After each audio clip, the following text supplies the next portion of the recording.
கர்த்தர் நல்லவர், கர்த்தர் நல்லவர், கர்த்தர் நல்லவர். இந்த நாளிலும் நாம் தியானிக்கவிருக்கிறதான வேத பகுதி சங்கீதங்களின் புஸ்தகம் 81 சங்கீதம் 5 வசனம். சங்கீதம் 81 5 வசனம். நாம் அறியாத பாஷையை கேட்ட எகிப்து தேசத்தை விட்டு புறப்படுகையில் இதை யோசேப்பிலே சாட்சியாக ஏற்படுத்தினான். மீண்டும் வாசிக்கிறேன். சங்கீதம் 81 5 வசனம். நாம் அறியாத பாஷையை கேட்ட எகிப்து தேசத்தை விட்டு புறப்படுகையில் இதை யோசேப்பிலே சாட்சியாக ஏற்படுத்தி. இன்றைக்கு நம்முடைய செய்தியின் தலைப்பு யோசேப்பிலே சாட்சி. யோசேப்பிலே சாட்சி. நம்ம எல்லாருக்கும் யோசேப்பினுடைய வாழ்க்கை வரலாறானது நன்கு பரிச்சயமான ஒரு வரலாறாக இருக்கிறது. அதை குறித்து நாம் சொல்லிக் கொடுக்க வேண்டிய அவசியம் இல்லை. ஆனாலும் அந்த யோசேப்பினுடைய வாழ்க்கையிலே ஏற்பட்ட சில சாட்சிகளை நாம் இந்த நாளிலே தியானிக்க கர்த்தர் நமக்கு உதவி செய்வாராம். யோசேப்பிலே ஆண்டவர் ஒரு சாட்சியை வைத்திருக்கிறார். அப்படியானால் நம் ஒவ்வொருவரின் வாழ்க்கையிலும் ஒரு சாட்சியை கர்த்தர் வைத்திருக்கார். ஆகையால் தான் அப்போஸ்தலர் 1:8 அவர் கடைசியாய் சொன்ன வார்த்தைகள், ஆண்டவராக இயேசு கிறிஸ்து இந்த பூமியை விட்டு பரலோகத்துக்கு எடுத்துக் கொள்ளப்படுகிறதான, அதாவது அவருடைய மரணம், உயிர்த்தெழுதல், பின்பு 40 நாட்கள் அளவும் எல்லாருக்கும் காணப்பட்ட பின்பு அவர் எல்லாரும் காணும் வகையிலே அவர் பரலோகத்துக்கு எடுத்துக் கொள்ளப்பட்டார் என்று நாம் அப்போஸ்தலர் நடபடிகளின் புஸ்தகம் 1 அதிகாரத்திலும் லூக்கா எழுதின சுவிசேஷம் 24 அதிகாரத்திலும் நாம் வாசிக்கிறோம். ஆண்டவராக இயேசு கிறிஸ்து எடுத்துக்கொள்ளப்படும் போது அவர் கடைசியாய் தம்முடைய சீஷர்களுக்கும் மற்ற சூழல் இருந்ததான மக்களுக்கும் சொன்னதான ஒரு கடைசி வார்த்தை, பரிசுத்த ஆவி உங்களிடத்தில் வரும்போது நீங்கள் பலனடைந்து எருசலேமிலும் யூதேயா முழுவதிலும் சமாரியாவிலும் பூமியின் கடைசி பரியந்தமும் எனக்கு சாட்சிகளாய் இருப்பீர்கள் என்று சொன்னார். அப்ப இந்த எனக்கு சாட்சிகள் என்று சொல்லும்போது அவர் எல்லாரையும் இந்த பூமியிலே ஒரு சாட்சியாய் வைத்திருக்கிறார். ஒவ்வொருவரின் வாழ்க்கையிலும் ஒரு சாட்சியை வைத்து அந்த சாட்சியை இந்த பூமியிலே நாம் வெளிப்படுத்துகிறோம். சாட்சி சொல்லுதல் வேறு, நம்மிலே ஒரு சாட்சியை பெற்றுக் கொள்ளுகிறது வேறு.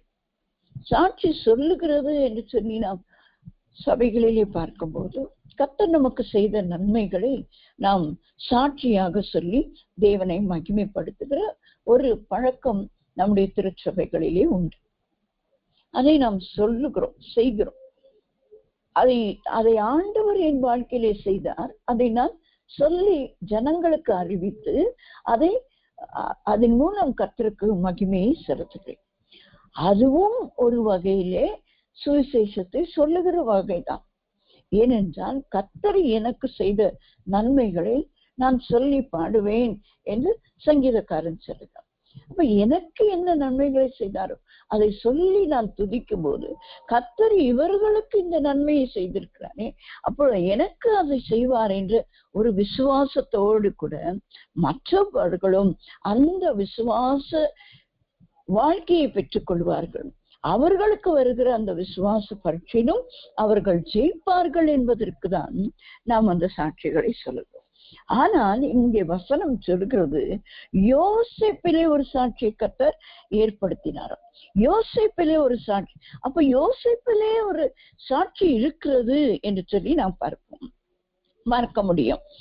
ஆதியாகமத்தின் புஸ்தகம் 30 அதிகாரம் 24 வசனத்தை நாம் வாசிக்கும் பொழுது, ஆதியாகமம் 30 அதிகாரம் 24 வசனத்தை உங்களுக்காக வாசிக்கிறேன். இன்னும் ஒரு குமாரனை கர்த்தர் எனக்கு தருவார் என்றும் சொல்லி அவனுக்கு யோசேப்பு என்று பெயரிட்டாள். இது ராகேல் பல ஆண்டுகள் காத்திருந்து அவளுக்கும் அவள் சகோதரிக்கும் ஒரு 7 நாட்கள் வித்தியாசத்துல திருமணமானது. அதே கணவர். ஆனால் மூத்தவளுக்கு ஒரு 7 நாள் கழிந்த பின்பு இளையவளையும் கொடுத்தான் லாபான். ஆனால் அவர்கள் அவர்களுடைய வாழ்க்கையிலே நடந்த சம்பவங்கள் நமக்கு நன்றாய் தெரியும். லேயாள் பிள்ளைகளை பெற்றுக்கொண்டே இருக்கிறாள். ஆனால் ராகேலுக்கு ஒரு பிள்ளை கூட இல்லை. அவள் 4-5 பிள்ளைகளை பெறுகிறாள். அவளுடைய வேலை ஆகையால் ராகேல் தன் வேலைக்காரியை கொடுத்து அவளிடத்திலே அந்த பிள்ளைகளை பெற்று என் மடியிலே நான் பெற்ற பிள்ளை என்று சொல்கிறார். ஆனால் தனக்கென்று தன் கற்பத்திலே ஆண்டவர் ஒரு பிள்ளையை கொடுக்கும் வரையிலும் பொறுமையில்லாதவளா இருந்தாலும் கூட இந்த பிள்ளையை பெற்ற பொழுது இந்த யோசேப்புக்கு அவள் கொடுக்கிறதான அந்த பெயர், அதனுடைய அர்த்தம் என்ன? எனக்கு ஆண்டவர் இன்னும் ஒரு குமாரனை கொடுப்பார். ஒரு விசுவாச அறிக்கை. இந்த யோசேப்பின் பிறப்பிலே ஆண்டவர் வைத்ததான ஒரு சாட்சி, ஒரு விசுவாச அறிக்கை. இன்றைக்கு விசுவாசம் என்பது விசுவாசிகளிடத்திலேதான் குறைந்து போகிறது அல்லது அழிந்தும் போய்விடுகிறது. விசுவாசத்தை மனுஷகுமாரன் அவருடைய வருகையிலே காண்பாரோ என்று எழுதப்பட்டிருக்கிறது. எல்லாம் இருக்கிறது. பிரசங்கம் இருக்கிறது, வேத வாக்கியங்கள் இருக்கு, பாடல் இருக்கிறது, ஆராதனை இருக்கிறது, நடனம் இருக்கிறது, ஆண்டவருக்குள்ளே நாம் ஆடி பாடி துதிக்கிறோம் என்று எல்லாம் இருக்கும். ஆனால் விசுவாசம், ஜெபம் கூட இருக்கும். ஆகையால் தான் ஆண்டவர் சோர்ந்து போகாமல் ஜெபிக்க வேண்டும் என்று ஒரு உவமையை சொல்லி அந்த பகுதியிலே சொல்றார். நீங்கள் சோர்ந்து போகாமல் இடைவிடாமல் ஜெபித்து பெற்றுக்கொள்வீர்கள். ஆனால் மனுஷகுமாரன் வரும்போது விசுவாசத்தை காண்பார். ஒரு காரியத்தை பெற்றுக்கொண்டு அடுத்த காரியத்தை நான் பெறுவதற்கு எனக்கு விசுவாசம் வேண்டும். அதில்தான் ஆண்டவராகிய இயேசு கிறிஸ்து லூக்கா 22ஆம் அதிகாரம் என்று நான் விசுவாசிக்கிறேன். அதிலே அப்போஸ்தலனாகிய பேதுருவை பார்த்து சொல்லுகிறார், பேதுருவே, உன்னை சுலபினால பிடிக்கிறதுக்கு சாத்தான் என்னிடத்துல வந்து உத்தரவு கேட்டுக்கொண்டு அவனுக்கு நான் உத்தரவு கொடுத்தேன் என்றோ கொடுக்கவில்லை என்றோ சொல்லாமல் ஆண்டவர் சொல்லுகிறான், உன் விசுவாசம் ஒழிந்து போகாதபடிக்கு நான் உனக்காக வேண்டிக் கொள்ளுறேன். நம்முடைய விசுவாசம் ஒளிந்து போகாமல் இருக்கும்படியாக ஆண்டவராகிய இயேசு கிறிஸ்து பிதாவின் வலது பாரசத்திலே உட்கார்ந்து பரிந்து பேசிக் கொண்டிருக்க. அன்றைக்கு மோசே எப்படி தேவ ஜனங்களுக்காக திறப்பில் நின்று ஆண்டவரிடத்திலே மன்றாடி, என் பேரை வேண்டுமானாலும் ஜீவ புஸ்தகத்திலிருந்து கிறுக்கிவிட மாட்டவரே, இந்த ஜனங்களை அழித்து விடாதிரும் என்று அப்படி கதறி ஆண்டவருடைய சமூகத்திலே நின்றார். அதை விட அதிகமாய் மோசே இந்த பூமியிலே வந்து அவன் மனுஷருக்காய் மரிக்கவில்லை, ஆனால் அந்த மனுஷருக்காய் பரிந்து பேசுகிறவனாயிருந்தான். அவனை காட்டிலும் தன் ஜீவனையே கொடுத்து தன் ரத்தத்தை சிந்தி நம்மை மீட்டுக் கொண்டு நம்மள ஆண்டவராகிய இயேசு கிறிஸ்து பிதாவின் இடத்துல பரிந்து பேசிக் கொண்டிருக்க. எதற்கு? நம்முடைய விசுவாசம் ஒழிந்து போகாமல் இருப்பதற்காக. இந்த பிறப்பிலே அவன் பெற்றுக்கொண்டதான ஒரு சாட்சி. அந்த தாயார் விசுவாசத்தோடு இன்னும் ஒரு குமாரனை தேவன் எனக்கு தருவார், தந்தாரா?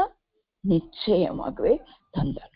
அப்படியானால் ஒவ்வொரு மனுஷனுடைய பிறப்பிலும் ஆண்டவர் ஒரு அநாதி தீர்மானத்தையும் அநாதி நோக்கத்தையும் அவர் வைத்திருக்கிறதை நாம் பார்க்கிறோம். சங்கீதங்களின் புஸ்தகம் 87ஆம் சங்கீதம் 4, 5, 6 வசனங்களை நாம் வாசிக்கும் பொழுது, சங்கீதங்களின் புஸ்தகம் 87ஆம் சங்கீதம் 4ஆம் வசனத்தின் பிற்பகுதி, இதோ பெலிஸ்தரிலும் தீரியரிலும் எத்தியோப்பியரிலும் கூட இன்னான் அங்கே பிறந்தான் என்றும், சியோனை குறித்து இன்னான் அதிலே பிறந்தான் என்றும் சொல்லப்படும். உன்னதமானவர் தாமே அதை ஸ்திரப்படுத்துவார். கர்த்தர் ஜனங்களை பேர் எழுதும் போது இன்னான் அதிலே பிறந்தான் என்று அவர்களை தொகையிடுவார். ஹல்லேலூயா. கர்த்தர் ஜனங்களை பெயரிடும் போது இன்னான் அதிலே பிறந்தார் என்று அவர்களை தொகையிடுவாராம். நாம் எண்ணாகமத்தின் புஸ்தகத்தை நாம் வாசிக்கும் பொழுது ஆண்டவர் மோசையை வைத்து அந்த இஸ்ரவேல் ஜனங்களை தொகையிட சொல்லுகிறார், எண்ணி பார்க்க சொல்றார். அதுதான் என்னாகமத்தின் புஸ்தகத்தின் துவக்கம். அதில் எல்லா ஜனங்களையும் கோத்திரம் கோத்திரமாக அவர்கள் குமாரரின் குமாரரின் குமாரரின் பெயர்கள் எல்லாம் எழுதப்பட்டு இந்த கோத்திரத்தில் இத்தனை பேர்கள் இருந்தார்கள், இத்தனை யுத்த புருஷர் இருந்தார்கள் என்று அங்கே எழுதப்பட்டிருக்கிறது. அப்போ அதில் ஆண்டவர் தொகையிடுகிறாராம், தொகையிடுகிறார். அவர் கணக்கிலே வைத்திருக்கிறார். உங்களையும் என்னையும் இந்த பூமியில உள்ளவங்க நமக்கு கணக்குல இல்லை. இன்றைக்கு நாங்க இடம் மாறினதுனால எங்களுக்கு ஓட்டர் லிஸ்ட்ல எங்க பெயர் இல்லை. என்ன செய்வது? அந்த SIRன்றாங்க, இதுன்றாங்க, அங்க போங்க இங்க போங்க, எங்க போனாலும் எதுவும் இல்லை, செய்ய முடியல. அப்ப நாங்க ஒரு இந்திய பிரஜை இல்லாதது போலதான், ஓட்டு போடுகிற உரிமை இல்லாதவர்களாய் மாறிவிடுகிறோம்.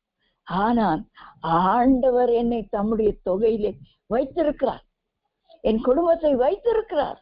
அதற்காக நான் கர்த்தரை ஸ்தோத்திரிக்கிறேன். பரலோகத்திலே எனக்கு ஓட்டு உரிமை இருக்கிறது. ஹல்லேலூயா. இந்த பூமியில ஒரு தலைவரை தேர்ந்தெடுப்பதற்கு எனக்கு உரிமை இல்லை, ஆனால் பரலோகத்திலே என் அப்ப நேசு அவரோடு கூட ஆளுகை செய்கிறதுக்கு எனக்கு ஆண்டவர் ஒரு பெரிய உரிமையை கொடுத்திரு. இதை விட என்னங்க இந்த உலகத்துல வேணும்? நம்மை தொகையிட்டு இருக்கிறார். அந்த தொகையிடுதலை குறித்து பார்க்கும் பொழுது தாவீது என்ன சொல்லுகிறார்? தன்னுடைய படைத்தலைவனிடத்துல யோவாபில போய் சொல்லுகிறார், நீ போய் எல்லா ஜனங்களையும் தொகையிடு. அவர் சொல்லுகிறார், வேண்டாம் ராஜாவே, இது தேவனுக்கு பிரியம் இருக்காது என்று சொல்லும் போது, இல்ல இல்ல நான் சொல்றேன் போது அந்த படைத்தலைவனுடைய பேச்சு அங்கே எடுக்கப்படவில்லை.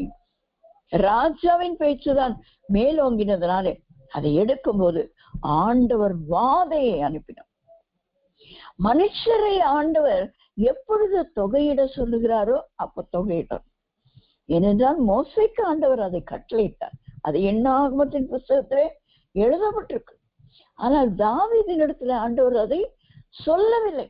சொல்லாத ஒன்றை அவன் செய்ததினாலே அங்கே இஸ்ரவேல் ஜனங்கள் இடத்திலே வாதை வந்தது. ஏன் என்று சொன்னால், தொகையிடுகிற வேலை ஆண்டவருடைய வேலை.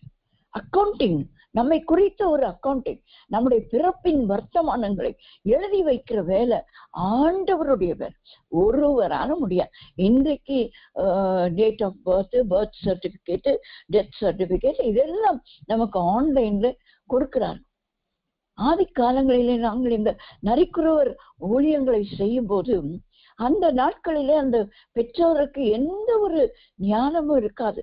எப்ப பிறந்ததுன்னா அமாவாசை அன்னைக்கு பிறந்துச்சு. அமாவாசை எப்பங்க வருது? ஒவ்வொரு மாதம் வருது, வருஷம் ஃபுல்லா வருது. எந்த அமாவாசை பிறந்தது? ஏதாவது ஒரு ரிலேட்டட் ஒரு பண்டிகையை சொல்லுவாங்க. தீபாவளி வந்தது இல்லம்மா, அந்த அமாவாசை எந்த வருஷம் அதையும் சொல்ல தெரியாது. அப்படி நாங்க அந்த பிள்ளைகளை பள்ளிக்கூடங்களிலே சேர்க்க வேண்டும் என்று சொன்னா அந்த பிள்ளைங்க கைகளை காதுல வைத்து மேல் பக்கமாய் வைக்கும் போது அது அந்த விரல் காது தொடும் போது அதுக்கு 5 வயது ஆனது என்று சொல்லுவார்கள். அதை வைத்து அந்த பிள்ளைகள் வயதை நாங்க குறிப்பிட்டு அங்கே பணி செய்ததான அருமையான என் ஆவிக்குரிய பிள்ளைய, அவர் என்னோட டேட் ஆஃப் பர்த், அவரோட டேட் ஆஃப் பர்த், அவங்க தங்கச்சி அங்க ஊழியம் பண்ணவங்க டேட் ஆஃப் பர்த், அதுதான் அந்த பிள்ளைகளின் டேட் ஆஃப் பர்த். அப்படிதான் இருந்தது. அவர்களுக்கு அதை சொல்ல தெரியல, அவங்க அதை குறிப்பிட்டு வைக்க. ஆனால் இப்பொழுது அதை செய்ய கற்றுக்கொண்டார்கள். ஏன்னா அவர்களும் படித்து முன்னேறி வருகிறார்கள். ஹாஸ்பிட்டல்ஸ்லயும் அதை கட்டாயமாக்கி அதை கவர்மெண்ட்ல ரெஜிஸ்டர் பண்ணி இதெல்லாம் செய்கிறதுனாலே அதை எல்லாம் செய்கிறாங்க. இப்ப இன்னான் இதுல பிறந்தான் என்று ஆண்டவர் அந்த வசனத்தை எழுதும்போது, கர்த்தர் ஜனங்களை பேரெழுதும் போது, ஜனங்களை பெயர் எழுதும் போது இன்னான் அதிலே பிறந்தான் என்று அவர்களை தொகையிடுவார். என்ன நல்ல ஒரு தேவன் நமக்கு! யோசேப்பில் ஆண்டவர் சாட்சியை வைத்திருக்கிறார் என்றால் உங்களுக்கும் எனக்கும் நம்மிலே ஒரு சாட்சியை தேவன் வைத்திருக்கிறான். அந்த சாட்சி என்ன? நாம் எங்கே பிறந்தோம் என்பதற்கும் நம்முடைய பிறப்பின் வர்த்தமானங்களிலே ஆண்டவர் வைத்திருக்கிற அந்த தொகையிடுதலிலே நாம் இருக்கிறோமே, அதுதான் நம்மிலே கொடுக்கப்படுகிற ஒரு சாட்சியாக இருக்கு. எத்தனை பெரிய சாட்சி! இந்த பூமியில யாராவது நம்மை குறித்து சொல்ல முடியுங்களா? நான் கடந்த நாட்களிலே தாம்பரம் ஸ்டேஷனுக்கு வரும்போது என்னோட அந்த சகோதரியின் இடத்துல பகிர்ந்து கொண்டேன். நாங்க பிறந்து வளர்ந்த படித்த எல்லாம் இந்த தாம்பரம் பகுதி தான் என்று சொல்லி சென்னை பட்டணத்துல ஒரு சந்தோஷம். நாங்க இந்த பகுதியில பிறந்தோம், நாங்க படித்தோம், நாங்க வளர்ந்தோம் அப்படின்றது ஒரு பெரிய சந்தோஷம். அந்த பகுதியில முற்றிலுமாய் மாறி இருக்கிறது. இப்பொழுது நாங்கள் படித்த பள்ளிக்கூடம், கல்லூரி, அந்த ரோடு எல்லாம் மாறினது. நாங்கள் ஒரு 2 நிமிஷத்துல கிராஸ் பண்ற ரோட இன்னைக்கு 1/2 மணி நேரம் ஆனாலும் கிராஸ் பண்ண முடியாத அளவுக்கு பெரிதாவும் இருக்கிறது, டிராபிக்காவும் இருக்கு. அப்படி மாறி இருக்குது. ஆனால் என்ன ஒரு சந்தோஷம், நான் பிறந்த ஊர், நமக்கு அற்ப பூச்சிகளாக நமக்கு இன்றைக்கு இருந்து நாளைக்கு பொருளை போல வாடி போகிறவங்களுக்கு இந்த சந்தோஷம். நம்மை தொகையிட்ட தேவன் நம்மிலே ஒரு சாட்சியை வைத்திருக்கிறார் என்று சொன்னார். அது எவ்வளவு பெரிய சாட்சி! ஒவ்வொரு தேவ மனுஷனிடத்திலும் ஆண்டவர் நம்முடைய பிறப்பின் வர்த்தமானத்திலே ஒரு சாட்சியை வைத்திருக்கிறார். யோசேப்பின் பிறப்பிலே ஒரு சாட்சி. இரண்டாவதாக நாம் பார்க்கும் பொழுது ஆதியாகமத்தின் புஸ்தகம் 37ஆம் அதிகாரம். இதெல்லாம் நமக்கு தெரிந்த பகுதியும் தெரிந்த வசனங்களும் தான். நான் புதிதாய் ஏதோ சொல்லவில்லை. ஆதியாகமம் 37:5. யோசேப்பு ஒரு சொப்பனம் கண்டு அதை தன் சகோதரருக்கு அறிவித்தான். அது நிமித்தம் அவனை இன்னும் அதிகமாய் பகைத்தார்கள். ஏற்கனவே தகப்பன் அவனை அதிகமாய் நேசிக்கிறதுனாலே அவனோட பட்சமாய் நடக்காமல் அவனை அதிகமாய் பகைத்தான்.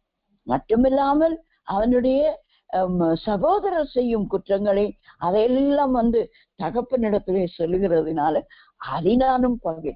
இப்படி பல வகையான பகைமையானது அவனுடைய சகோதரர் மத்தியிலே இருந்தாலும் கூட அவனுக்கு இரண்டாவது யோசேப்பிலே இருந்த சாட்சி அவனுடைய தரிசனத்தின் சாட்சி. முதலாவது பிறப்பிலே சாட்சி, இரண்டாவது தரிசனத்திலே சாட்சி. நம்ம எல்லாருக்கும் தெரியும் அவனுடைய சொப்பனங்கள். 2 விதமான சொப்பனங்களை கண்டு சகோதரரிடத்துல தகப்பனிடத்துல கூட போய் சொல்லுகிறதை பார்க்கும். ஆனால் அது நிறைவேறினதா என்று சொல்லி பார்க்கும்போது அது உடனடியாக நிறைவேறவில்லை. அவனுடைய காரியங்களை எல்லாம் நாம் அறிந்திருக்கிறோம். சங்கீதங்களின் புஸ்தகம் 105ஆம் சங்கீதம் 19ஆம் வசனத்தை நாம் வாசிக்கும் பொழுது, கர்த்தர் சொன்ன வார்த்தை நிறைவேறும் அளவும் அவருடைய வசனம் அவனை உடமிட்டது. ஒரு மனுஷனுக்கு ஆண்டவர் ஒரு சொப்பனத்தை கொடுத்து விட்டார், அதை நிறைவேற்ற போகிறார். ஆனால் அதை உடனடியாக நிறைவேற்றாமல் பல பாடு, உபத்திரவம், வேதனையின் மத்தியிலே அவனை நடத்தி செல்லுகிறார். அப்படி ஒரு தரிசனத்தை, இந்த சொப்பனம் அவனுக்கு அது தரிசனம் தான். அந்த தரிசனத்தை பார்த்த ஒரு யோசேப்பின் வாழ்க்கை நமக்கு நன்றாய் தெரியும். அதை நான் விளக்க வேண்டிய அவசியம் இல்லை. அது ஒரு சண்டே ஸ்கூல் பிள்ளையின் இடத்துல கேட்டாலும் துவக்கத்திலிருந்து முடிவு வரைக்கும், அவன் அதிபதியாய் மரிக்கிற வரைக்கும், அந்த எலும்புகள் கொண்டு போய் வைக்கப்பட்டது வரைக்கும் சொல்ல முடியும். அவன் கண்ட அந்த சொப்பனம் உடனடியாக நிறைவேறாமல் இருக்கிறதற்கு காரணம் என்ன? ஆண்டவர் சொன்ன வார்த்தையை நிறைவேற்றுகிறது. சாலமோன் அழகாய் சொல்லுவான், என் தகப்பனாகிய அவருடைய தாசனாகிய தாவீதுக்கு அவர் வாக்கினாலே சொன்னதை தம்முடைய கரத்தினாலே நிறைவேற்றினார். அவருடைய குமாரனாகிய என்னை சிங்காசனத்தில் வீற்றிருக்கும்படியாக செய்திருக்கிறார் என்று தைரியமாய் சொல்லுவார். வாக்கினாலே சொன்னார் என் தகப்பனுக்கு, என் வாழ்க்கை அதை கரத்தினால் நிறைவேற்றினார். அப்படியானால் வாக்கினால் சொன்னதை கரத்தினால் நிறைவேற்றுகிற தேவன் தானே. ஆனால் அவர் சொன்ன வார்த்தை நிறைவேறும் அளவும் அந்த வார்த்தையை கோடிட்டுக் கொள்ள வேண்டும். அவர் சொன்ன வார்த்தை நிறைவேறும் அளவும் அவருடைய வசனம் அவனை புடமிடும். எனக்கு ரொம்ப இஷ்டமான ஒரு வார்த்தை. ஏனென்றால் நானும் பல வகையான உபத்திரவங்களின் வழியாக புடமிடப்பட்டு புடமிடப்பட்டு புடமிடப்பட்டு இன்றைக்கு பொன்னாக விளங்குகிறேன். இன்னும் புடமிடப்படுகிறேன். இன்னும் ஆண்டவருடைய ராஜ்யத்துக்கு போய் அங்கே சேரும் வரையிலும் நமக்கு தேவ பிள்ளைகளுக்கு புடமிடுதல் உண்டு. நாம் மறந்து விடக்கூடாது. புடமிடுதல் உண்டு. வசனம் புடமிடும். வசனத்தை வாசிக்கும் பொழுது அந்த வசனத்தின் நிமித்தம் தான் நாம் உயிரோடு கூட இருக்க முடியும். ஆண்டவர் ஒவ்வொரு காரியத்தை ஒவ்வொரு விதமாய் புடமிடுகிறதை பார்க்கிறோம். பொன்னை ஒரு விதமாய் புடமிடும். எனக்கு பிடித்த ஒரு வசனம், அதை நான் எடுக்கவில்லை, தீர்க்கதரிசன புஸ்தகத்திலே வருகிறது. வெள்ளியை ஆண்டவர் உட்கார்ந்து புடமிடுகிறார். எனக்கு அது ரொம்ப இஷ்டமான ஒரு வசனம். உட்கார்ந்து புடமிடுகிறார் என்று சொன்னால் அவருடைய பார்வை எங்க இருக்குதுங்க? ஏதோ அந்த வெள்ளியை தூக்கி அக்கினில போட்டுட்டு கொஞ்ச நேரத்தை கழிச்சு அதை எடுத்து தண்ணியில போடுப்பான், இதுல போடுப்பான். அது இல்ல இல்ல இல்ல இல்ல. நான் உட்காருவேன், நான் அதை பார்ப்பேன். அதை பக்குவமாய் அது எவ்வளவு தூரம் வர வேண்டுமோ அவ்வளவு தூரம் அதை பார்ப்பேன். நானே உட்காருவேன், நானே அதை புடமிடுவேன். எனக்கு அது ரொம்ப பிடிக்கும். ஏன்னா ஆண்டவருடைய வசனம் வெள்ளி புடமிடப்படுகிறது போலதான். அப்போ வசனம் நம்மை புடமிட வேண்டுமானால், புடமிடப்படுவதற்கு நாம் ஒப்பு கொடுக்க வேண்டுமானால், ஆண்டவர் உட்கார்ந்து அந்த வெள்ளியை புடமிடுகிறது போல வசனத்தை கொண்டு நம்மை புடமிடுவதற்கு நாம் இடம் கொடுக்க வேண்டும். இடம் கொடுக்கும் போது ஆண்டவர் சொல்வார், உன்னுடைய கையில இருக்கிற அந்த உபத்திரத்தின் பாத்திரம், அந்த உக்கிரத்தின் பாத்திரத்தை நான் யார் கையில கொடுப்பேன் என்று சொன்னால், நீ குனி என்றும் உன் முதுகை தரையாக்கி அதிலே நடந்தவர்களிடத்துல அந்த உக்கிரத்தின் பாத்திரத்தை உன்னிடத்திலிருந்து வாங்கி அங்க கொடுத்துருவேன். செய்தாரா யோசேப்புக்கு? அவர் அந்த சிறைச்சாலையில இருக்கும் போது நல்ல சொப்பனம் கண்ட 2 பேருக்கு அழகான விளக்கத்தை கொடுத்தார். சொல்லியும் அனுப்புகிறார். அந்த வசனங்களை நாம் வாசித்து பார்க்கும்போது வேடிக்கையாகவும் இருக்கும், வேதனையாகவும் இருக்கும். 3 நாளுக்குள்ளே பான பாத்திரக்காரனே உன்னை உயர்த்துவார் ராஜா, நீ அங்கே போகும்போது என்னை நினைத்துக்கொள் என்று சொல்லு. 3 நாளுக்குள்ள மறந்துட்டாங்க. யார் அந்த மறதியை கொடுத்தது? கர்த்தர். ஏனென்றால் அவனுடைய உயர்வு வர வேண்டிய நாட்கள் இன்னும் 2 வருஷம் இருக்கு. 2 வருடம் கழித்துதான் பார்வோனுக்கு ஒரு சொப்பனம் வந்தது. பார்வோனுக்கு சொப்பனம் வந்த போதுதான் அந்த பானபாத்திரக்காரனுக்கு யோசேப்பின் ஞாபகம். இல்லையானால் எப்பொழுது யோசேப்பு வெளியே வந்திருப்பார் தெரியுங்களா? 3 நாளைக்குள்ளே வந்திருந்தான் யோசேப்பு மற்ற ஜனங்களாய்தான் என்ன பண்ணிருப்பாரு? இல்ல ஏதோ ஒரு மாகாணத்துல ஏதோ ஒரு சின்ன ஒரு வேலை கிடைச்சிருக்கும் ஒழிய, இல்ல போறேன் நான் கானான் தேசத்துக்கு எங்க அப்பா கூடன்னு அங்க போயிட்டு இருப்பாரு. இந்த உயர்வும் இந்த மகிமையும் இந்த மனைவி பிள்ளைகள் எல்லாம் பிறந்த பிறகுதான் ஆண்டவர் அவருடைய தகப்பன் வீட்டாரை கொண்டு வருகிறார், சகோதரர்களை கொண்டு வருகிறார். அப்பொழுதுதான் அந்த சொப்பனம் நிறைவேறும். யோசேப்பின் சொப்பனம் நிறைவேறுவதற்கு, அவனுடைய தரிசனம் நிறைவேறுவதற்கு ஆண்டவருடைய வசனம் அவனை புடமிட்டது. இந்த 105ஆம் சங்கீதத்திலே நாம் வாசிக்கும் பொழுது, நாம் ஆதியாமத்திலே வாசிக்கும் பொழுது அவன் சிறையில இருந்தால் சிறைச்சாலை அந்த அதிபதியின் இடத்துல நல்ல ஒரு தயை பெற்றிருந்தான், எல்லாரையும் அவனுடைய கருத்துல ஒப்பு கொடுத்து. அப்ப நம்ம என்ன யோசிக்கிறோம், நல்ல ஒரு ஃப்ரீயா இருந்து ஒரு அதிகாரியை போலதான் அங்க இருந்திருப்பான். இல்ல அதுக்கப்புறம் அந்த அதிகாரத்திலேயே நாம் வாசிக்கிறோம், அவன் சிறைச்சாலையின் வஸ்திரங்களை கழற்றி அவன் குளித்து அவன் முடியெல்லாம் சவரன் பண்ணி கொண்டுதான் வந்தான். அப்ப எப்படி இருந்திருப்பான் அவரு அந்த சிறைச்சாலையிலேன்னு யோசித்து பாருங்க. சவரன் பண்ணாமல் அவனுக்கு கொடுக்கப்பட்ட ஒரு அடிமையின் வஸ்திரம் தான், சிறைச்சாலையின் வஸ்திரம் தான், அப்படித்தான் இருந்தார். அதே வண்ணம் அங்கே போடப்படாத சில வார்த்தைகளை ஆவியான இந்த சங்கீதக்காரன் மூலமாக எழுதி வைத்திருக்கிறதை நாம் பார்க்கும் பொழுது 17ஆம் வசனத்திலிருந்து வாசிக்கிறேன். சங்கீதம் 105:17. அவர்களுக்கு முன்னாலே ஒரு புருஷனை அனுப்பினார், அதுதான் யோசேப். யோசேப்பு சிறையாக விற்கப்பட்டான். முதல்ல விற்கப்படு, அவன் கால்களை விலங்கு போட்டு ஒடுக்கினார்கள், அவன் பிராணன் இரும்பில் அடைப்பட்டது. அது வெறும் சிறைன்னு போடப்பட்டிருக்கிறது. இங்க என்ன ஒரு வார்த்தை கொடுக்கப்பட்டிருக்கிறது, அவன் பிராணன் இரும்பில் அடைக்கப்பட்டிருந்தது, அவனுடைய கால்கள் விலங்கு போட்டு ஒடுக்கினான். எங்கேயாவது ஓடிடுவான்னு சொல்லி விலங்கு போட்டு இருக்கிறாங்க. நாம் இதை யோசித்து பார்த்திருக்கோமா? என்ன யோசித்திருப்பார்?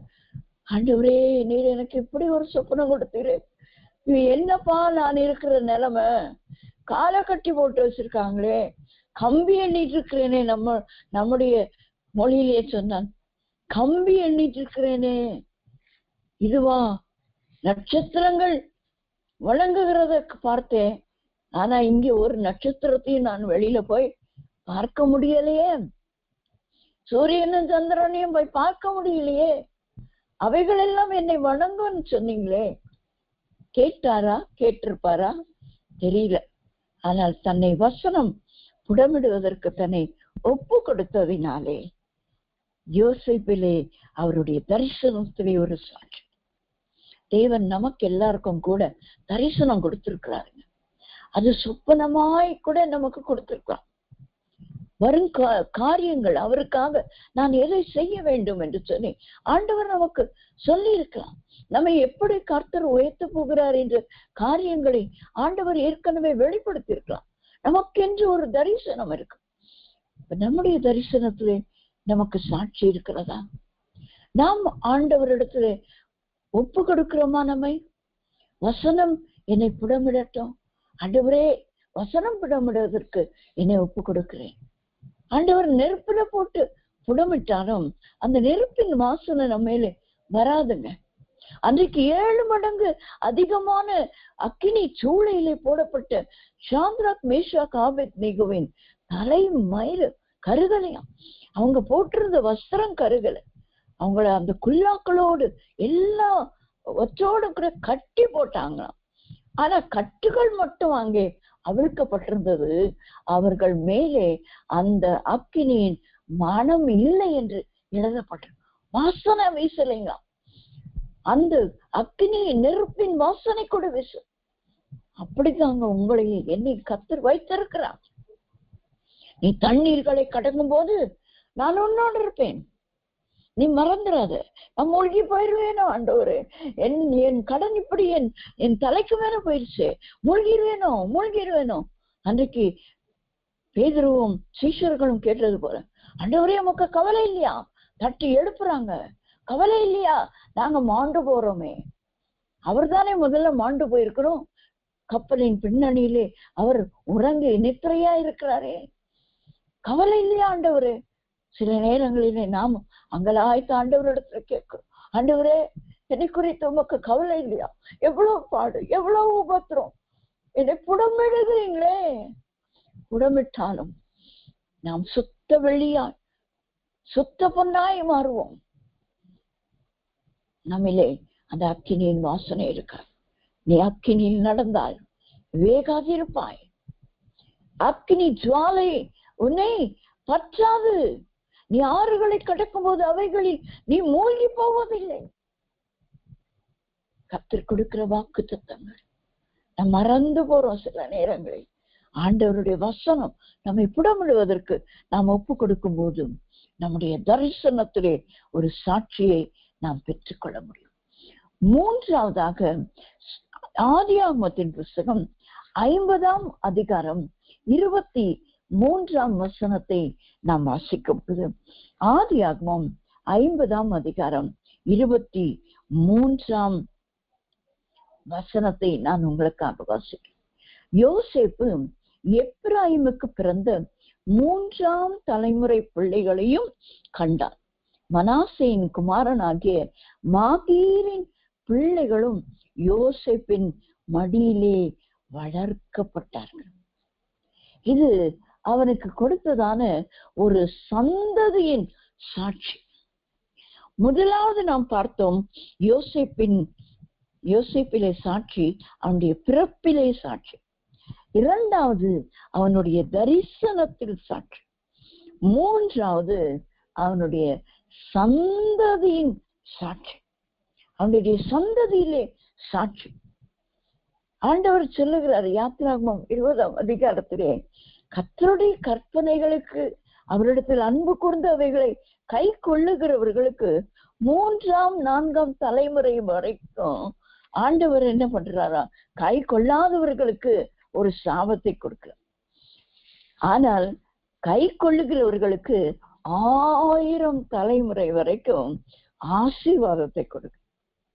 இங்க நாம் பார்க்கிறோம், யோசேப்பு 3ஆம் தலைமுறையை தன்னுடைய கையிலே வளர்க்கிற ஒரு அனுபவம். அது எதை குறிக்கிறது? தன்னிடத்தில் இருக்கிறதான சாபம், அந்த சந்ததியின் சாபம் நீக்கப்படுகிறதை குறிக்கிறதா இருக்கிறது.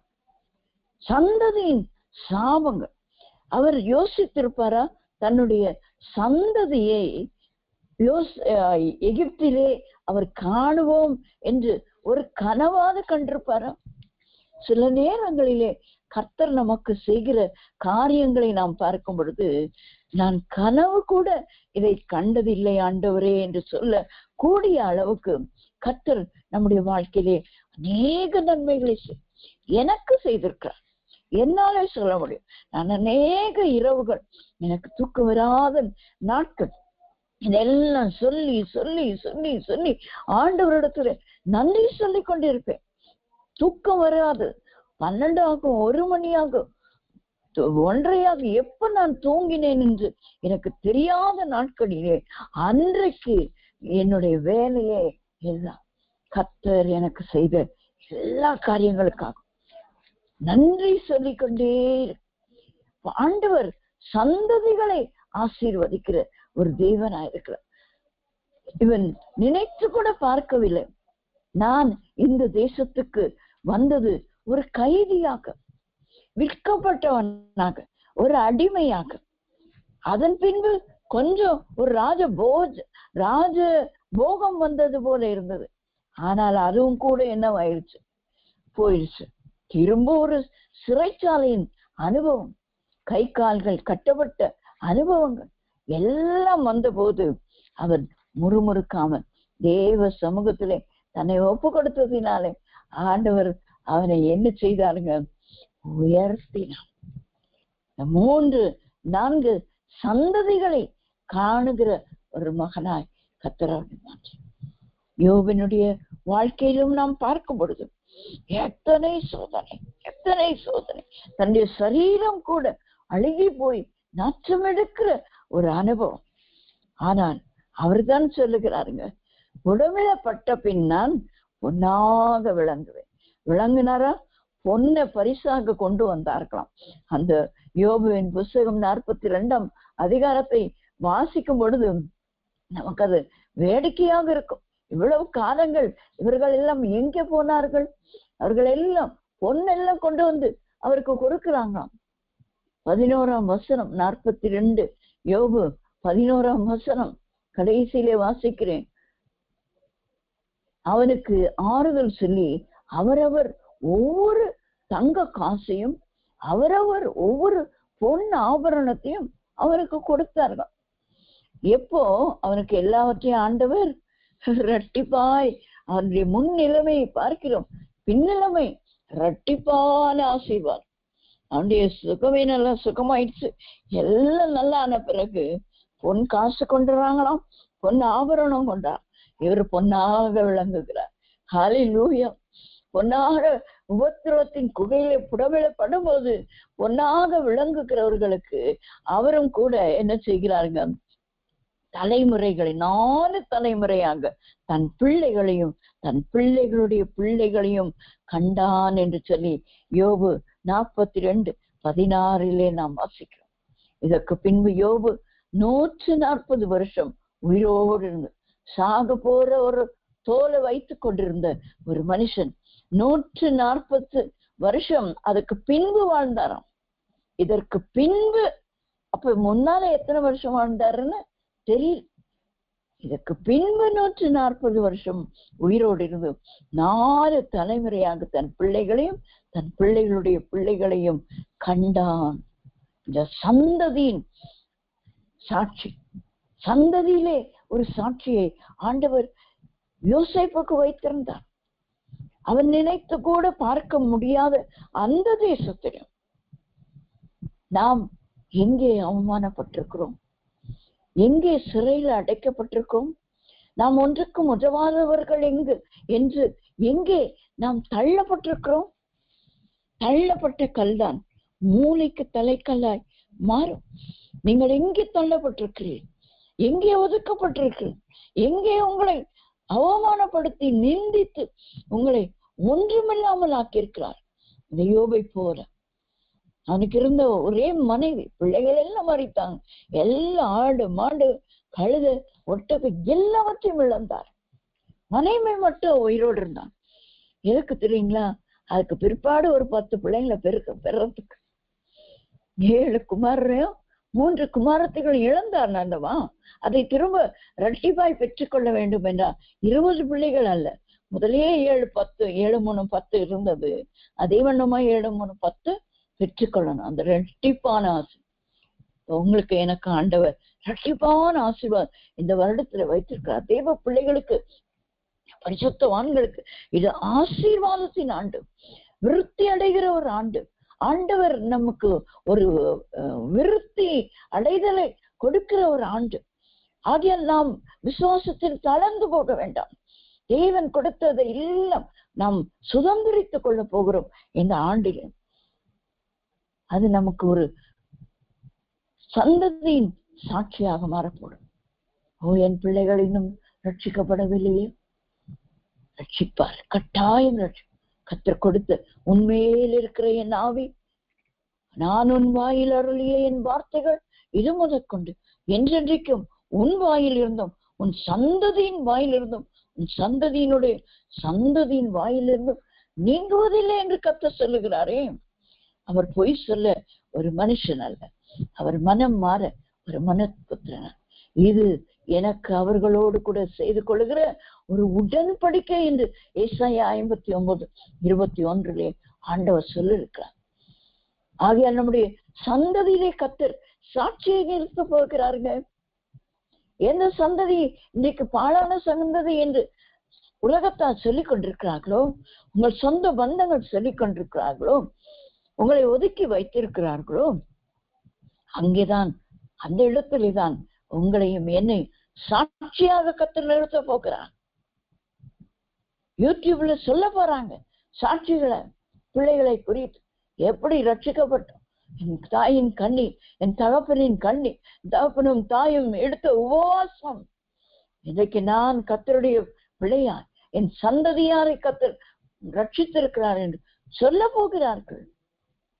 சந்ததியிலே சாட்சியை கொடுக்க போகிறார்.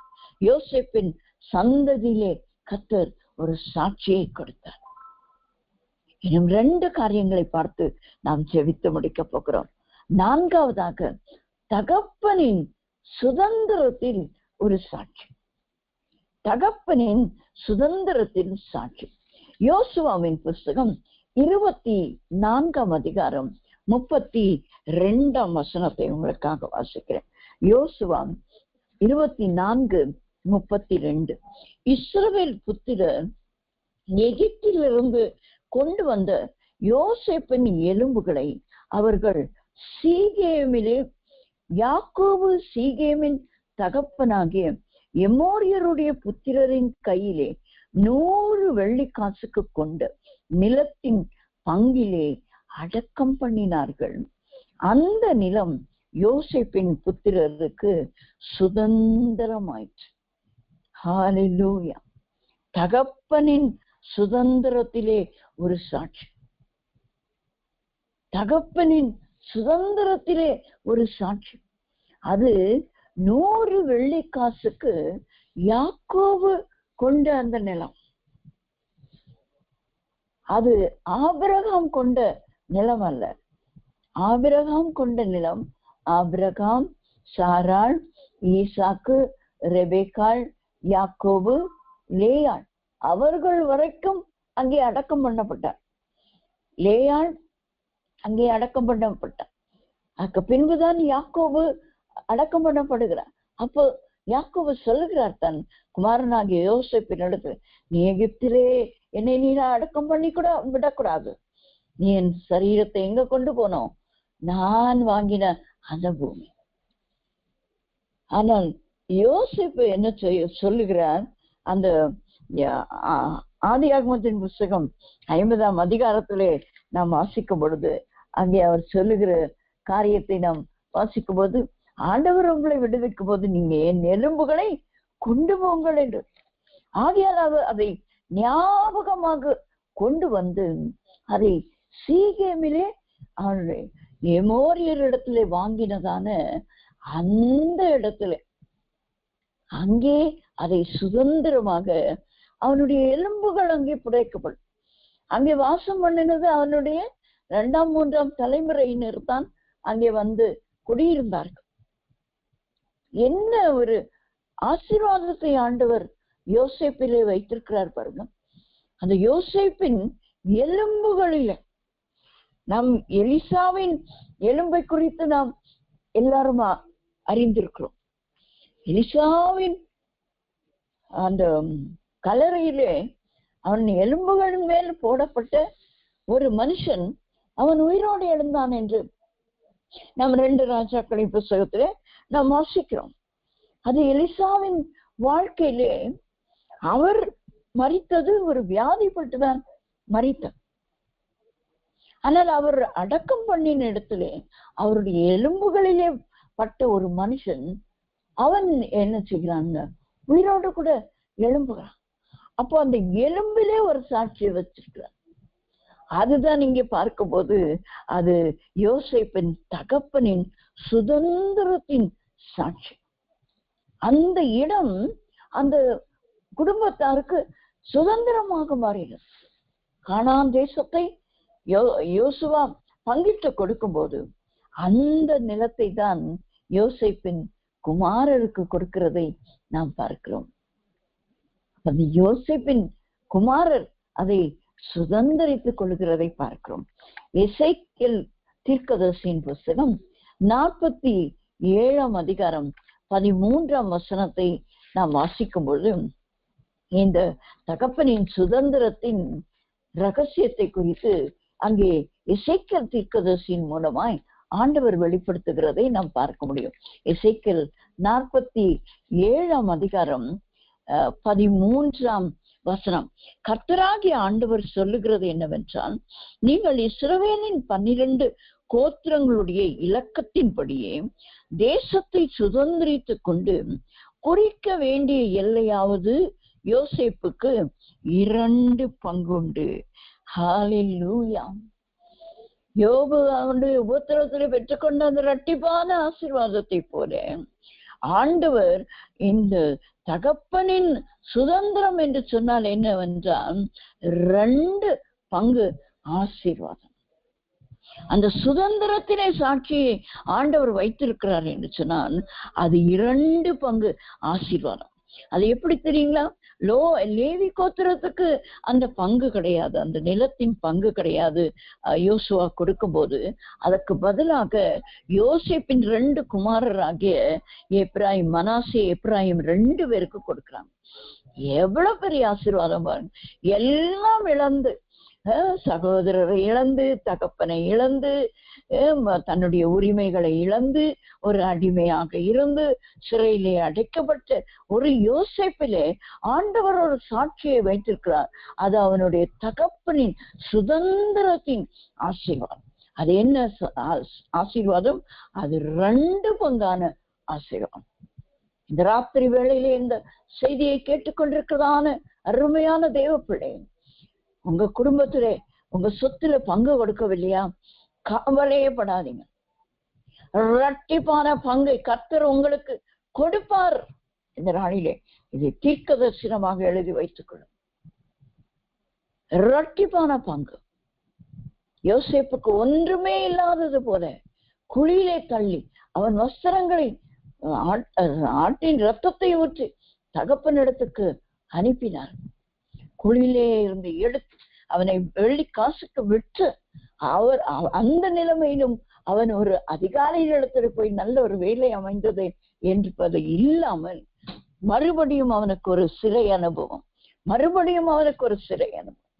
ஆனாலும் ஆண்டவருடைய வசனம் சொல்லுகிறது, தகப்பனின் சுதந்திரத்தின் சாட்சியை இந்த யோசேப்பிலே நாம் காண முடியும். அது என்ன சாட்சி? அது 2 பங்கான ஆசீர்வாதம். 2 பங்கு. இன்றைக்கு எனக்கு இதுல பங்கு கொடுக்கலையே, அதுல பங்கு கொடுக்கலையே, நிலத்துல பங்கு கொடுக்கலையே, வேண்டாங்க. கர்த்தர் உங்களுக்கு பங்கு கொடுப்பார். யோசேப்புக்கு பங்கு இல்லை, ஆனால் அவனுடைய எலும்புகள் எங்கே புதைக்கப்பட்டது நாம் பார்க்கும் பொழுது அது அந்த சீகேமிலே, அது யாக்கோபு தன்னுடைய அந்த சீகேமிலே வாங்கினதான அவனுடைய அந்த நிலத்திலே தான் அவர் புதைக்கப்பட்டான்.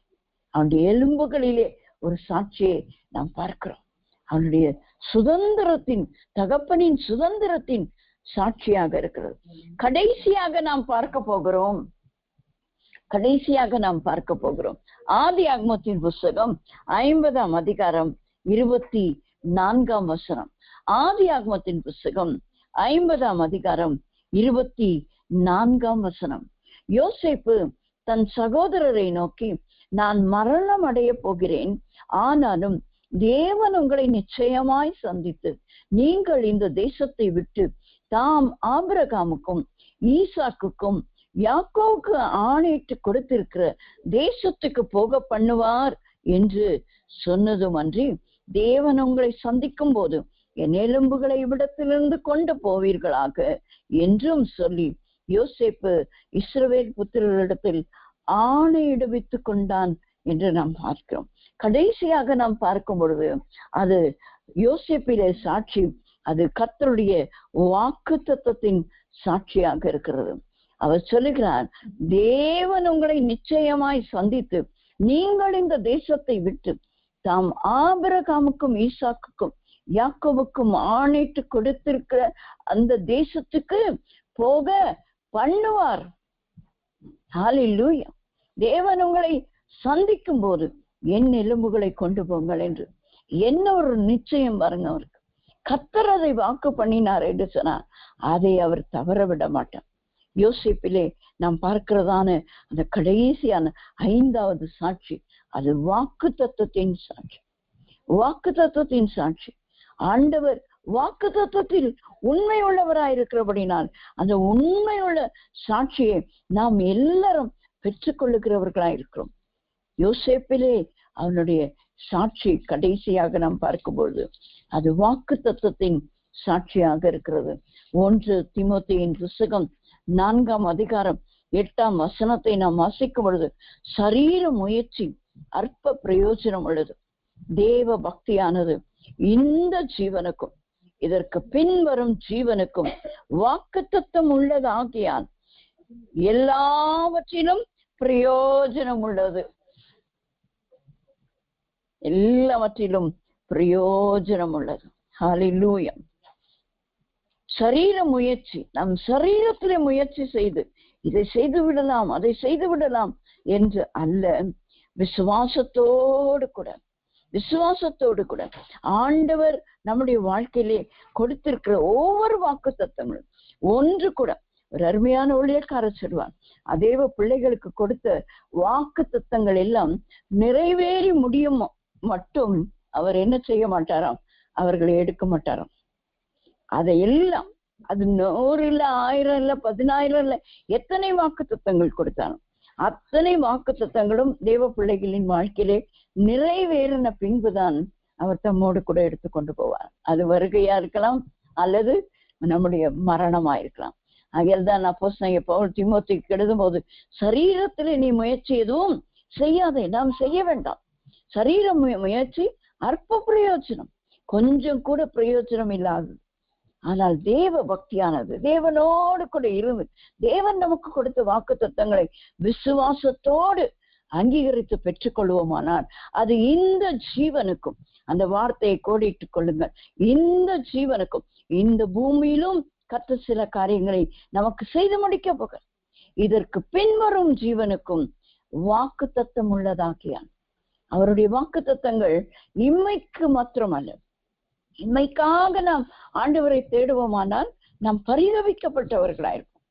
ஆகிய இம்மைக்குரிய வாக்கு தத்தங்கள் மட்டும் அல்ல, ஆண்டவர் கொடுக்கிறது ஒரே வாக்கு தத்தத்துல 2 ஆசீர்வாதங்கள் இருக்கும். அது பூமிக்குரிய ஆசீர்வாதமும் இருக்கும், வானத்துக்குரிய, அது ஆவிக்குரிய ஆசீர்வாதமும். 2ஐயும் நாம் சுதந்திரித்துக் கொள்வதற்கு நாம் சரீரத்திலே பிரயோஜன முயற்சி பண்ண கூடவே கூடாது. சரீர முயற்சி அற்ப பிரயோஜனம். ஆனால் தேவ பக்தியானது தேவனை சார்ந்து ஜீவிக்கிறது, தேவனுடைய வாக்கு தத்தங்களை நம்பி ஜீவிக்கிறது, வாக்கு தத்தங்களை பற்றி கொண்டு இருக்கிறது. அவர் நமக்கு இந்த ஜீவனுக்கும் இந்த பூமியிலே நாம் வாழ்கிற நாளளவும் அவைகளை நிறைவேற்ற வல்லவராயிருக்கிறார். பின்வரும் ஜீவனுக்கும் அது வாக்கு தத்தம் நிறைவேறுகிற காரியமாயிருக்கிறது. அது எல்லாவற்றிலும் பிரயோஜனம் உள்ளது என்று சொல்லி நாம் பார்க்கிறோம். அது எல்லாவற்றிலும் பிரயோஜனம். இப்ப நாம சரீரத்தில முயற்சி செய்து செய்து செய்து அது என்னவாக மாறிவிடுகிறது நமக்கு, அதனால நமக்கு எந்த பிரயோஜனமும் இல்லாமல் போய்விடும். ஆனால் ஆண்டவர் கொடுத்த வாக்கு தத்தங்களை மட்டும் பற்றி கொண்டு, ஆண்டவரே இதை நீர் எனக்கு நிறைவேற்ற போகிறேன் விசுவாசத்தோடு அறிக்கை செய்து செய்து செய்து செய்து நாம் பெற்றுக்கொள்ளும் போது இந்த பூமிக்குரிய ஆசீர்வாதங்களையும் நாம் பெற்றுக்கொள்வோம், வானத்துக்குரிய ஆவிக்குரிய ஆசீர்வாதங்களையும் நாம் நிச்சயமாய் பெற்றுக்கொள்வோம். அப்படியாக நாம் இந்த காரியங்களை பார்க்கும்போது இன்றைக்கு யோசேப்பிலே கர்த்தர் சாட்சியை வைத்திருக்கிறார். எதிலே சாட்சி? அவனுடைய பிறப்பிலே சாட்சி. நமக்கும் நம்முடைய பிறப்பிலே இந்த இடத்துல நாம் பிறக்க வேண்டும், இந்த நாளிலே பிறக்க வேண்டும், இப்படி பிறக்க வேண்டும், நம்முடைய ஜீவியத்தை குறித்து, நம்முடைய பிறப்பின் வர்த்தமானங்களை குறித்து ஒரு சாட்சி. இன்னான் அதிலே பிறந்தான் என்பதை ஆண்டவர் தொகையிட்டு வைத்திரும். அதை நாம் மறந்து விடக்கூடாது. நாம் அவருடைய தொகையிலே இருக்கிறோம், அவருடைய எண்ணிக்கையிலே நாம் இருக்கிறோம் என்பதை மறந்து விடக்கூடாது. 2வது, நமக்கு ஆண்டவர் கொடுக்கிற தரிசனத்திலே சாட்சி. அவன் கண்ட சொப்பனம் அவனை உபத்திரவத்தின் குகையிலே தள்ளினது. ஆனால் அவன் வசனத்தினால் புடமிடப்படும் போது கர்த்தர் ஒரு பெரிய ஜெயத்தை கொடுத்தார். நாமும் நமக்கு ஆண்டவர் கொடுத்திருக்கிற தரிசனம் நிறைவேறதுக்கு காத்திருக்கிறோம். ஆனால் சிறையின் அனுபவம், அடிமைத்தனத்தின் அனுபவம், விற்கப்படுகிற அனுபவம், குழியிலே தள்ளப்படுகிற அனுபவம், கண்ணீரின் அனுபவம், உபத்திரவத்தின் குகை, என்னாண்டவரே உக்கிரத்தின் பாத்திரம் என் கையில் இருக்கிறது என்று சில நேரங்களிலே கண்ணீரோடு இருக்கிறோமா? ஆண்டவர் சொல்லுகிறார், தரிசனத்திலே உங்களுடைய சாட்சி விளங்கும். தரிசனத்திலே சாட்சி விடும். கர்த்தர் தரிசனத்தை கொடுத்தார், ஆனால் அதை நிறைவேற்றுவான். யோசேப்பின் வாழ்க்கையிலே அதை நிறைவேற்றினான். வசனம் அவனை புடமிட கர்த்தர் அவன் தன்னை ஒப்பு கொடுத்தான். நாமும் ஒப்பு கொடுக்கும் போது நம்முடைய தரிசனத்திலே சாட்சியை பெற்றுக்கொள்வோம். 3வதாக நம்முடைய சந்ததியின் சாட்சி. இன்றைக்கு ஒருவேளை சாட்சி இல்லாதது போல இருக்கலாம், ஆனால் கர்த்தர் செய்யும் போது எப்படி 3ஆம் 4ஆம் தலைமுறைகளிலே சாட்சியை பெற்றுக்கொண்ட யோபுவை போல, யோசேப்பினுடைய வாழ்க்கையில் இருந்தது போல கர்த்தர் நம்முடைய வாழ்க்கையிலும் சந்ததியின் சாட்சியை கொடுக்க வல்லமையுள்ள தேவனாயிருக்கார். 4வதாக நாம் பார்த்தோம் தகப்பனின் சுதந்திரத்தின் சாட்சி. அது 2 மடங்கு 2 பங்கு அந்த பிள்ளைகள் பெற்றுக்கொண்டார்கள். மனாசேயும் எப்ராயிமும். 12 கோத்திரத்துக்குள்ளே யோசேப்பின் பேர் இல்லைங்க, ஆனால் அவனுடைய சந்ததியின் பேர் அங்கே கொடுக்கப்பட்டது. தகப்பனின் சுதந்திரத்தை பெற்றுக் கொள்வதற்கு 2 மடங்கான ஆசீர்வாதம். அதுதான் புத்திர சுவிகாரத்துக்கும் அந்த 2 மடங்கான ஆசீர்வாதம். யோபு இழந்ததற்கும் 2 மடங்கான ஆசீர்வாதம். 2 ஆசீர்வாதங்களை கர்த்தர் நமக்கும் இந்த ஆண்டிலே கொடுக்க வல்லமையுள்ளார். கடைசியாக அவருடைய வாக்கு தத்துவத்திலே யோசேப்பின் சாட்சியை பார்க்கிறோம். அதுபோல நம்முடைய வாழ்க்கையிலும் கர்த்தர் கொடுத்து அந்த வாக்கு தத்துவத்தில் நம்முடைய சரீரத்திலே நாம் முயற்சி செய்யக்கூடாது. நான் இது ஆண்டவர் எனக்கு இது கொடுத்தாரு, நான் செய்ய போறேன். இல்ல இல்ல இல்ல, ஆண்டவருக்காய் காத்திருக்கணும். இந்த வாக்கு தத்துவத்தை அவரே நிறைவேற்றுவோம். நம்முடைய வாக்கினாலே சொன்னதை கரத்தினாலே நிறைவேற்றும் வரைக்கும் அதை பற்றி கொண்டு சரீர முயற்சி செய்யாமல், ஆண்டவரே உண்மையே நான் சார்ந்திருக்கிறேன். தேவ பக்தியானது அது இம்மைக்கும் மறுமைக்கும் நம்முடைய பரலோக ராஜ்யம் செல்லும் அந்த நாள் வரைக்கும் கர்த்தர் நமக்கு கொடுத்திருக்கிற அந்த வாக்கு திட்டங்கள் நம்மிலே அது ஒரு சாட்சியாக விளங்கும். அதை ஆண்டவர் இந்த நாளிலே நாம் ஒவ்வொருவருக்கும் கொடுக்கும்படியா 5 விதமான சாட்சி, யோசேப்பிலே இருந்த அந்த 5 விதமான சாட்சி நம்ம எல்லாரும் பெற்றுக்கொள்ள கர்த்தரை நாம் நன்றியோ யோசேப்பிலே இருந்ததான இந்த 5 விதமான சாட்சிகளை ஆண்டவரே எங்கள் ஒவ்வொருவருக்கும் கர்த்தர் நீர் கொடுக்கிறபடினாலே உமக்கு ஸ்தோத்திரம் ஸ்தோத்திரம் ஸ்தோத்திரம் ஸ்தோத்திரம் ஆண்டவரே. யோசேப்பிலே இருந்த சாட்சி ஆண்டவரே, ஓ ஷபாலா தீரபாக்குரா, ஓ ரீகா மனா தூர்ணமாக்குரபாராபா, எங்கள் ஒவ்வொருவரின் வாழ்க்கையிலும் ஆண்டவரே, எங்கள் பிறப்பிலிருந்து நாங்கள் பெற்றுக்கொண்ட எல்லா வாக்கு சத்தங்களும் எங்கள் வாழ்க்கையில நிறைவேறும் அளவும் ஷிமா லதுக்கன மரபாக்குரபா ஆண்டவரே, எங்களிலே அந்த சாட்சி நாங்கள் பெற்றுக்கொள்ள கிருபை தருவீராம். தாழ்த்தி உடைய கரத்துரை ஒப்பு கொடுக்கிறோம். பெரிய காரியங்களை செய்வீராக, நாமத்தை மகிமைப்படுத்துவீராக. உமக்கு ஸ்தோத்திரம் ஸ்தோத்திரம் ஸ்தோத்திரம் ஸ்தோத்திரம். ஆமேன் ஆமேன். நாம் செபிப்போம். எங்களை அதிகமா நேசிக்கிற எங்கள் நல்ல பிதாவே, அருமையான நாளுக்காக உமக்கு ஸ்தோத்திரம் கர்த்தாவே. எங்கள் வாழ்க்கையிலே இந்த யோசேப்பின் வாழ்க்கையை நாங்கள் எவ்வளவு காலங்கள் நாங்கள் தியானித்தாலும் ஆண்டவரே, அதனுள்ள ஆழங்களை இன்னும் கொடுத்து கொண்டு ஆண்டவரே அவனில் உள்ள அந்த சாட்சியை குறித்து இந்த நாளிலே எங்களுக்கு அந்த 5 விதமான சாட்சியை குறித்து பேசினீரே, உமக்கு ஸ்தோத்திரமாப்பா. எங்கள் ஒவ்வொருவரின் வாழ்க்கை 5 விதமான சாட்சிகளை பெற்றுக்கொள் கர்த்தர் எங்கள் எல்லாருக்கும் கிருபை தருவீராக. தாழ்த்தி உடைய கரத்திலே ஒப்பு கொடுக்கிறோம். அதிகாலையில் உள்ளதான அந்த போராட்ட ஜெபத்திலே ஆண்டவரே, அந்த விசேஷத்தை ஜெபத்திலே எல்லாரும் வந்து கலந்து கொள்ள கர்த்தர் கிருபை தருவீராக. தாழ்த்தி ஒப்பு கொடுக்கிறோம். மீட்பர் இயேசுவின் நாமத்தில் ஜெபிக்கிறோம் நல்ல பிதாவே. ஆமேன் ஆமேன் ஆமேன்.